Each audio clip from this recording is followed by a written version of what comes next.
नमस्कार मित्रों, स्वागत है आप सभी का हमारे चैनल रिया टून्स में। अगर आप एक सच्चे सनातनी हैं और भगवान शिव शंकर में अगाध श्रद्धा रखते हैं तो इस वीडियो को लाइक जरूर करें और चैनल रिया टून्स को सब्सक्राइब करना न भूलें।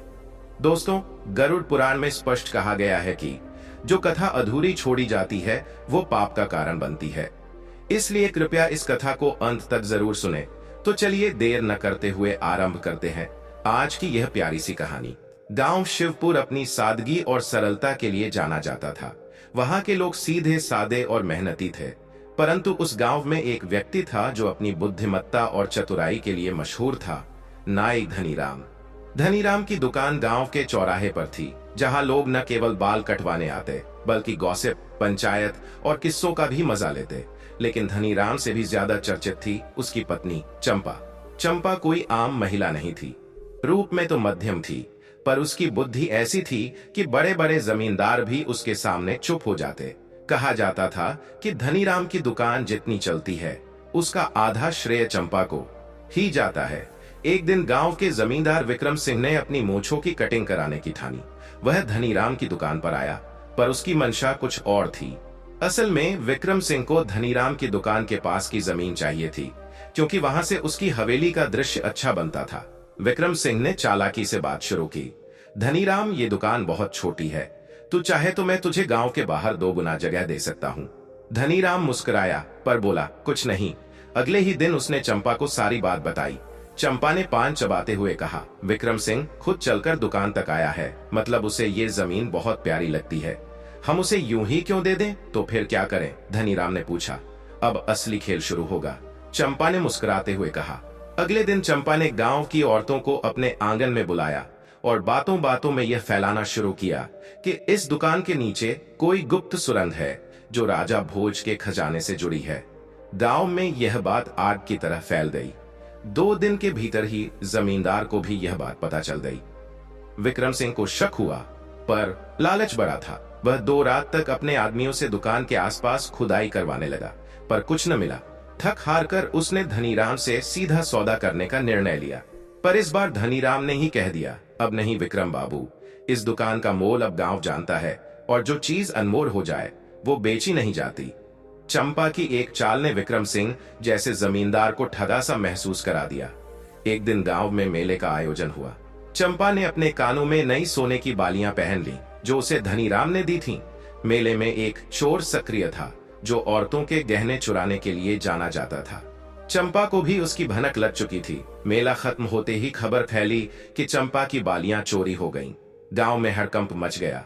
पंचायत बुलाई गई। चंपा रोते हुए बोली, मेरे कानों में तो बस नकली बालियां थीं जो मेरे मायके से आई थीं, पर हाँ, दिल कीमती था जो दुखी है। अब चोर जो यह सोचकर असली गहने चुराने आया था, शर्म से पानी पानी हो गया। चंपा की चाल में उसकी बेइज्जती हो गई।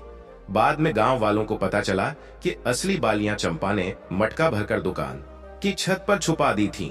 चंपा न केवल चोर से गहने बचाने में सफल रही, बल्कि खुद को पीड़िता बनाकर गांव की सहानुभूति भी जीत ली। सब कुछ सामान्य चल रहा था कि एक दिन गांव में एक नया अफसर आया, आरमेश चौबे। वह युवा था, पढ़ा लिखा था और शहर से आया था। चौबे जी ने गांव में अवैध कब्जों की सूची बनानी शुरू की। उनकी नजर धनीराम की दुकान पर भी पड़ी। यह जमीन सरकारी रिकॉर्ड में पंचायत की है। चौबे जी ने कहा। धनीराम परेशान हो गया। जब उसने चंपा को बताया तो वह कुछ देर चुप रही, फिर बोली, अब असली खेल शुरू होगा। चौबे जी को गांव की असली चालाकी दिखानी होगी। और यहीं से कहानी में नया मोड़ आ गया। धनीराम का चेहरा चिंता से बुझा हुआ था। चंपा ने उसे पहली बार इतना बेचैन देखा था। पंचायत की जमीन पर दुकान होने की बात सुनकर उसका मन डोल गया था, पर चंपा तो चंपा थी, उसकी आंखों में वही आत्मविश्वास चमक रहा था। धनी, तू फिक्र मत कर, चौबे जी को सिर्फ कागजों की भाषा आती है, हम उन्हें गांव की जुबान में जवाब देंगे, चंपा ने कहा और भीतर चली गई। अगले ही दिन चंपा ने गांव की बुजुर्ग महिलाओं को आमंत्रित किया।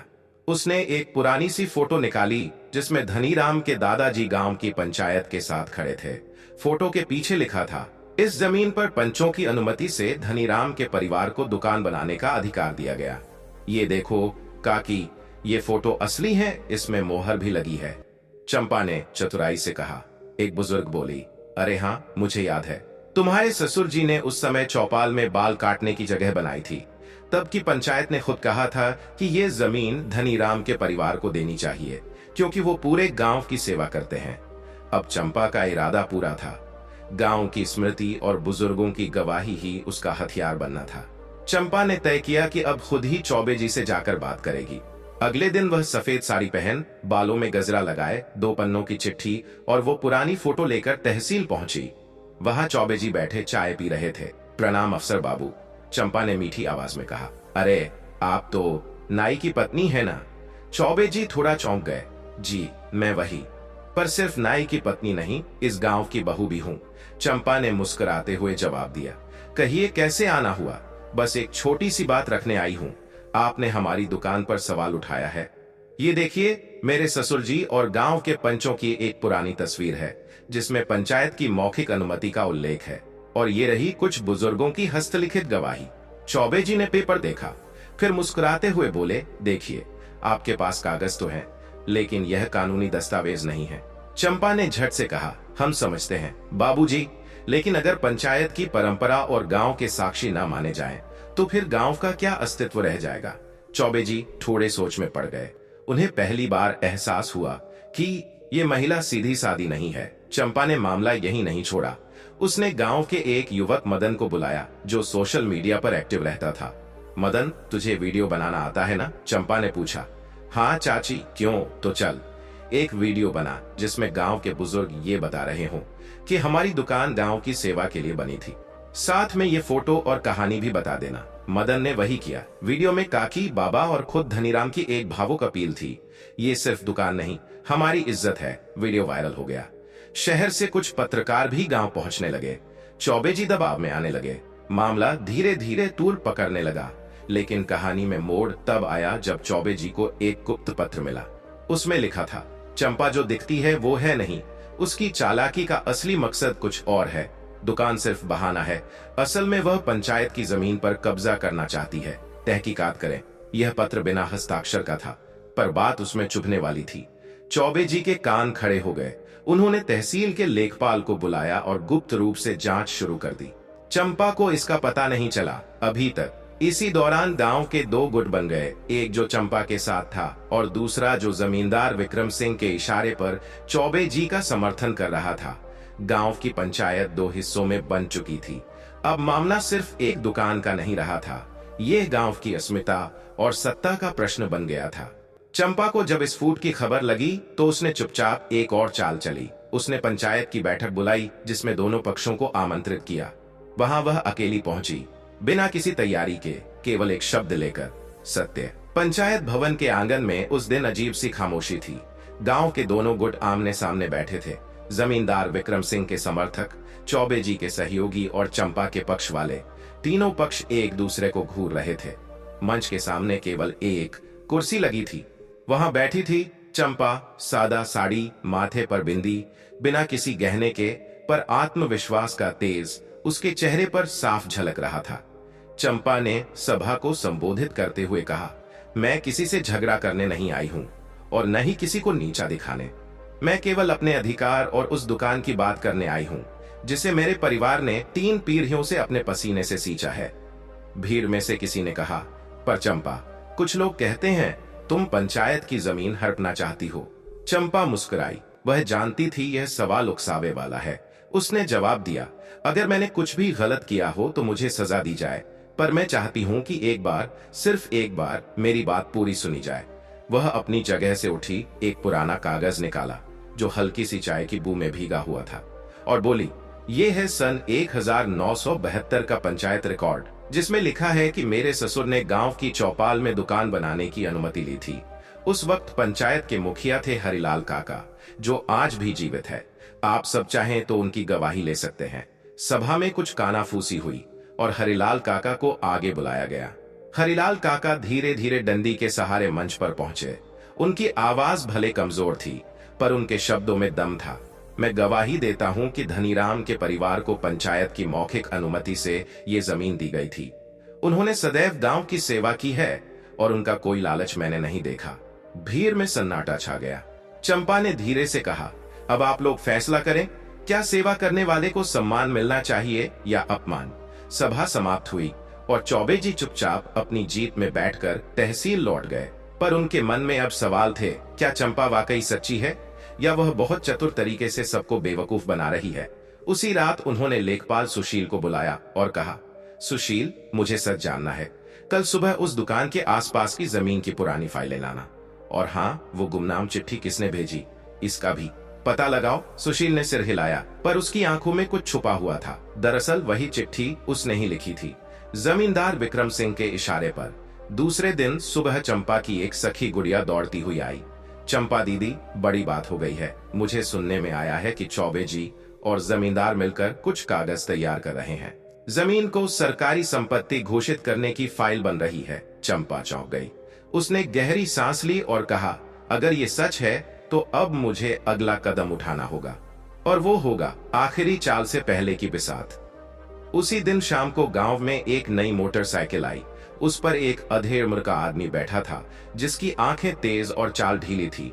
लोग उसे देखकर समझ नहीं पाए कि ये कौन है, पर चंपा ने जब उसे देखा तो उसकी आंखें चमक उठी। वह आदमी था दिवाकर प्रसाद, धनीराम के बचपन का दोस्त, जो अब शहर में वकील था और सरकारी जमीन विवादों का विशेषज्ञ भी।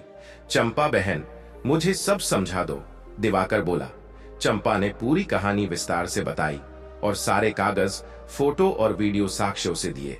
दिवाकर ने मुस्कुराते हुए कहा, अब खेल बराबरी का हो गया है। अगर ये लोग फर्जी फाइलें बनाएंगे तो मैं असली दस्तावेज पेश करूंगा। जब विक्रम सिंह को यह पता चला कि चंपा ने वकील बुला लिया है तो वह बेचैन हो गया। उसे डर था कि अगर मामला अदालत तक गया तो उसके कई पुराने मामले भी खुल सकते हैं। उसने सुशील लेखपाल को बुलाया और कहा, ये चंपा हमारे लिए सिरदर्द बनती जा रही है, कोई न कोई रास्ता निकालना होगा इसे चुप कराने का। सुशील डरते हुए बोला, सर, अब मामला बहुत दूर जा चुका है। अगर आपने जोर जबरदस्ती की तो सोशल मीडिया, पत्रकार और वो वकील सब हमें नंगा कर देंगे। विक्रम सिंह की आंखों में पहली बार डर दिखाई दिया, लेकिन इसी डर के कारण अगली सुबह कुछ अधिकारी चंपा के घर आ धमके। बहाना था आय से अधिक संपत्ति की जांच। वे लोग घर का कोना कोना टटोलने लगे। चंपा चुपचाप खड़ी रही, पर उसकी आंखों में आंसू नहीं थे, सिर्फ चिंगारी थी। जब अधिकारियों ने पूछा, तुम्हारे पास ये बालियां कहां से आईं? ये कागज कैसे मिले? तब चंपा ने जवाब दिया, सच हमेशा वहां होता है जहां इंसान मेहनत करता है, और झूठ वहीं जहां कोई डरता है। लेकिन इस बार उसका सामना सीधे कानून की ताकत से था। अब चंपा के पास दो रास्ते थे, या तो झुक जाए या एक और चाल चले। चंपा के घर पर छापा पड़ने के बाद गांव भर में सनसनी फैल गई। कोई कहता अब तो गई चंपा, कोई कहता उस औरत में दम है, वो पलट कर वार करेगी। लेकिन चंपा चुप थी। सिर्फ बाहर से, उसके भीतर एक तूफान चल रहा था।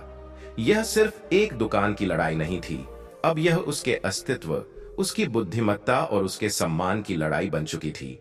छापे की खबर सुनकर दिवाकर वकील भी चौकन्ना हो गया। वह उसी दिन तहसील पहुंचा और चौबे जी से सीधा मिलने गया। चौबे जी, ये जो छापा पड़ा है चंपा के घर, ये किस आधार पर? दिवाकर ने बिना भूमिका के सीधा सवाल किया। चौबे जी ने कुर्सी पर पीठ टिकाई और बोले, देखिए, हमें एक गुमनाम शिकायत मिली थी कि चंपा के पास अवैध संपत्ति है। दिवाकर मुस्कुराया। गुमनाम शिकायत पर छापा, और वो भी इतनी जल्दी? या फिर कोई प्रेरणा थी इसके पीछे? चौबे जी झेंप गए, पर बोले कुछ नहीं। दिवाकर ने फाइल से एक कागज निकाला और सामने रखा। ये देखिए, ये 1972 की पंचायत की मूल स्वीकृति की कॉपी है, रजिस्टर्ड मोहर के साथ। और ये है गवाहों के शपथ पत्र, जिनमें हरिलाल काका, लक्ष्मी काकी और यहाँ तक कि पूर्व पंचायत सदस्य राम बाबू की भी हस्ताक्षर है। अब चौबे जी के चेहरे का रंग उड़ने लगा।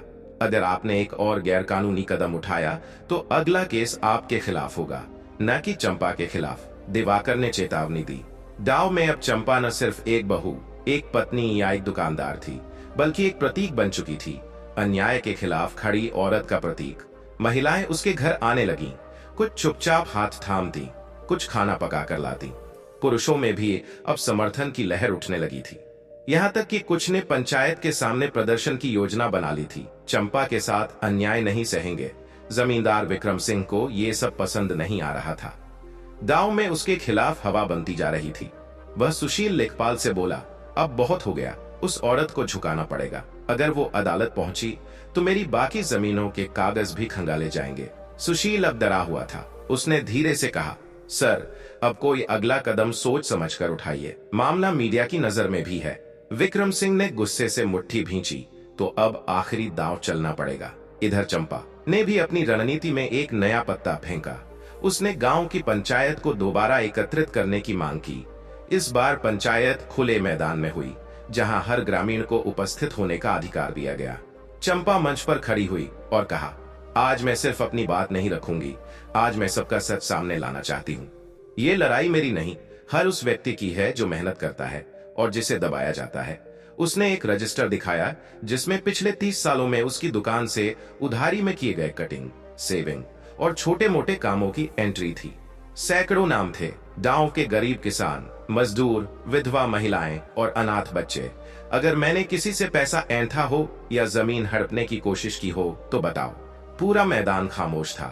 तभी पीछे से हरिलाल काका उठे और बोले, चंपा को तो हम लोगों ने बहू मानकर सम्मान दिया था और आज वो उस सम्मान पर खरी उतरी है। अब अगर उसके साथ कोई अन्याय होगा तो ये सिर्फ चंपा का अपमान नहीं, पूरे गांव का अपमान होगा। सभा में तालियों की गड़गड़ाहट गूंज उठी, लेकिन ठीक इसी वक्त सभा के पीछे एक सफेद गाड़ी आकर रुकी। उसमें से उतरे 2 व्यक्ति, सरकारी अफसरों जैसे लगने वाले। वे सीधे मंच के पास पहुंचे और बोले, हम जिला प्रशासन से हैं। हमें सूचना मिली है कि इस पंचायत की जमीन पर अवैध कब्जे का मामला चल रहा है। हम निष्पक्ष जांच के लिए आए हैं। चंपा ने बिना डरे कहा, आपका स्वागत है, आप पूरा गांव छान लीजिए, लेकिन जांच में वो कागज भी देखिएगा जो हमने जुटाए हैं। वे अफसर कागज देखने लगे और फोटोज, वीडियो, शपथ पत्र और गवाहों की बात सुनकर हैरान रह गए। तभी एक अफसर बोला, पर हमें एक गुप्त फाइल भी मिली है जिसमें इस जमीन को फार्मल रिक्लेमेशन जोन बताया गया है। यह किसने तैयार करवाई? दिवाकर वकील ने कहा, वो फाइल फर्जी है और मुझे पूरा यकीन है कि उसके पीछे विक्रम सिंह और कुछ भ्रष्ट अफसरों का हाथ है। अब मामला और पेचीदा हो गया था। गांव में प्रशासन, वकील, जमींदार और चंपा चारों अपनी अपनी रणनीति में लगे थे। सभा के अंत में चंपा ने कहा, अगर मेरे पास सच है तो कोई मुझे डिगा नहीं सकता, लेकिन अगर मेरे खिलाफ कोई भी सच्चा सबूत मिले तो मैं खुद दुकान छोड़ दूंगी। भीड़ ने एक स्वर में कहा, नहीं चंपा बहन, अब ये लड़ाई तेरी नहीं, हमारी है। पर उसी शाम किसी ने चंपा की दुकान पर चुपके से आग लगाने की कोशिश की। चंपा की दुकान में आग लगाने की घटना ने पूरे गांव को हिलाकर रख दिया। रात के अंधेरे में किसी ने उसकी दुकान के पास घास फूस रखकर उसमें आग लगा दी थी। गनीमत रही कि उस समय दुकान बंद थी और किसी भी प्रकार का बड़ा नुकसान नहीं हुआ, लेकिन इस घटना ने चंपा की संघर्ष की राह को और कठिन बना दिया था। सुबह सुबह चंपा दुकान के बाहर खड़ी थी। आग की जलती हुई छाव की तस्वीर और उसकी जलती हुई आंखें इस बात की गवाह थी कि वह किसी भी हाल में पीछे नहीं हटने वाली थी। गांव में यह चर्चा का विषय बन चुका था कि चंपा के खिलाफ कुछ लोग इतनी नफरत कर रहे थे कि किसी भी हद तक जा सकते थे, लेकिन चंपा ने न तो डर का नाम लिया और न ही उसने अपने कर्तव्य को छोड़ने का विचार किया। दिवाकर वकील ने चंपा को दिलासा देते हुए कहा, चंपा, अब तुम्हारी जीत सिर्फ तुम्हारी नहीं, पूरे गांव और हर उस इंसान की होगी जो अन्याय के खिलाफ खड़ा है। हमें इस आगजनी की घटना को अब सबके सामने लाना होगा। चंपा ने सिर झुका लिया और दृढ़ आवाज में कहा, दिवाकर, अगर ये आग मेरी दुकान को जलाने की कोशिश थी तो यह उन लोगों के लिए एक चेतावनी होनी चाहिए जो ये समझते हैं कि वे मुझे और मेरे परिवार को डराकर जीत सकते हैं। अब मैं और भी मजबूती से लड़ूंगी। चंपा ने अगले दिन पंचायत की बैठक बुलवाई। यह बैठक बेहद अहम थी। अब उसका मुद्दा केवल दुकान या जमीन का नहीं था, बल्कि यह एक बड़ी लड़ाई बन चुकी थी, एक महिला की लड़ाई जो अन्याय के खिलाफ खड़ी थी। चंपा ने पंचायत के सामने कुछ दस्तावेज रखे जिनमें आगजनी की घटना की रिपोर्ट, गांव वासियों के बयान और पुलिस द्वारा की गई प्रारंभिक जांच के नतीजे थे। उसने स्पष्ट किया, जो लोग ये सब कर रहे हैं वे हमारे खिलाफ हैं, लेकिन हमारी कोई गलती नहीं है। हम यहाँ सिर्फ अपनी मेहनत और ईमानदारी से जीने आए हैं। गांव वालों ने उसे समर्थन दिया। कुछ ने तो पंचायत के सामने यह भी कहा कि वे अब चंपा का समर्थन नहीं छोड़ेंगे। इसी बीच जिला प्रशासन की जांच भी गहरे मोड़ पर पहुंची थी। विक्रम सिंह का नाम लगातार घेरता जा रहा था। दिवाकर वकील ने जब पंचायत के सामने विक्रम सिंह और उसके भ्रष्ट सहयोगियों की फर्जी जमीन रिपोर्ट का पर्दाफाश किया तो प्रशासन ने उनकी संपत्ति की जांच शुरू कर दी। लेकिन विक्रम सिंह ने फिर भी हार नहीं मानी। वह पूरी कोशिश में था कि किसी तरह चंपा को दबा दिया जाए। लेकिन चंपा का साहस और गांव वालों का समर्थन अब विक्रम सिंह के लिए सबसे बड़ी चुनौती बन चुका था। एक दिन विक्रम सिंह ने चंपा से मिलकर कहा, तुम्हारी ये लड़ाई बहुत बड़ी हो चुकी है। अगर तुम चाहो तो मैं तुम्हारे लिए सब कुछ ठीक कर सकता हूँ। तुम बस अपनी दुकान छोड़ दो। चंपा ने उसे तिरस्कार की नजरों से देखा और कहा, तुमने मुझे डराने की बहुत कोशिश की, लेकिन अब मैं इस लड़ाई को जीत कर ही रहूंगी। कुछ दिनों बाद प्रशासन की ओर से बड़ा फैसला आया। विक्रम सिंह और उसके कुछ सहयोगियों के खिलाफ गंभीर भ्रष्टाचार और फर्जी दस्तावेज बनाने के आरोप तय किए गए थे। प्रशासन ने न केवल चंपा की जमीन की स्वीकृति को सही ठहराया, बल्कि विक्रम सिंह की जमीनों की जब्ती का आदेश भी जारी किया। चंपा की जीत अब तय हो चुकी थी, लेकिन उसकी असली जीत केवल कागजों में नहीं, बल्कि गांव वालों के दिलों में थी। पंचायत में एक सार्वजनिक सभा आयोजित की गई, जिसमें चंपा को सम्मानित किया गया। चंपा ने मंच से कहा, यह जीत मेरी नहीं, हम सभी की है। जो लोग हमारे खिलाफ थे वे यह नहीं समझ पाए कि जब लोग अपने अधिकार के लिए लड़ते हैं तो कोई भी ताकत उन्हें नहीं हरा सकती। सालों बाद चंपा की दुकान फिर से उसी पुरानी जगह पर खड़ी थी। अब उसकी दुकान न केवल एक व्यापार का केंद्र थी, बल्कि वह एक संघर्ष और साहस की मिसाल बन चुकी थी। उसने अपने पति नाई के साथ मिलकर दुकान को और विकसित किया। अब गांव में उसकी दुकान का नाम था चंपा के नाई की दुकान, जो न सिर्फ गांव वालों की जरूरतों को पूरा करता था, बल्कि उस जगह पर हर किसी की श्रद्धा और सम्मान भी था। विक्रम सिंह ने अंततः अपनी जमीन खो दी और वह भ्रष्टाचार के आरोपों में गिरफ्तार हो गया। उसकी शक्ति और ख्याति अब समाप्त हो चुकी थी। चंपा ने यह साबित किया था कि अगर कोई इंसान सच्चाई के साथ खड़ा होता है तो उसे कोई भी ताकत नहीं हरा सकती। यह कहानी एक ऐसी महिला के संघर्ष और साहस की है, जिसने हर बाधा का सामना किया और अपने अधिकारों के लिए लड़ाई लड़ी। चंपा ने हमें यह सिखाया कि सच्चाई और मेहनत से बड़ी कोई ताकत नहीं होती। उसकी यह जीत समाज में बदलाव लाने का प्रतीक बन गई और यह कहानी यह संदेश देती है कि जब हम सभी मिलकर किसी के अधिकार के लिए खड़े होते हैं तो कोई भी हमें नकार नहीं सकता। सभी को अपनी लड़ाई लड़ने की ताकत मिलती है, बस सही समय पर सही दिशा में कदम उठाना होता है। दोस्तों, हमारी आज की कहानी यहीं पर समाप्त होती है। हमें पूरी उम्मीद है कि आपको यह कुछ सीखने व प्रेरणा लेने का अवसर मिला होगा। अगर कहानी अच्छी लगी हो तो कृपया इस वीडियो को लाइक करें, कमेंट करके अपनी राय जरूर बताएं और हमारे चैनल रिया टून्स को सब्सक्राइब करना न भूलें। हम जल्दी ही एक नई प्रेरणादायक कहानी के साथ फिर मिलेंगे। तब तक के लिए नमस्कार। जय श्री कृष्ण।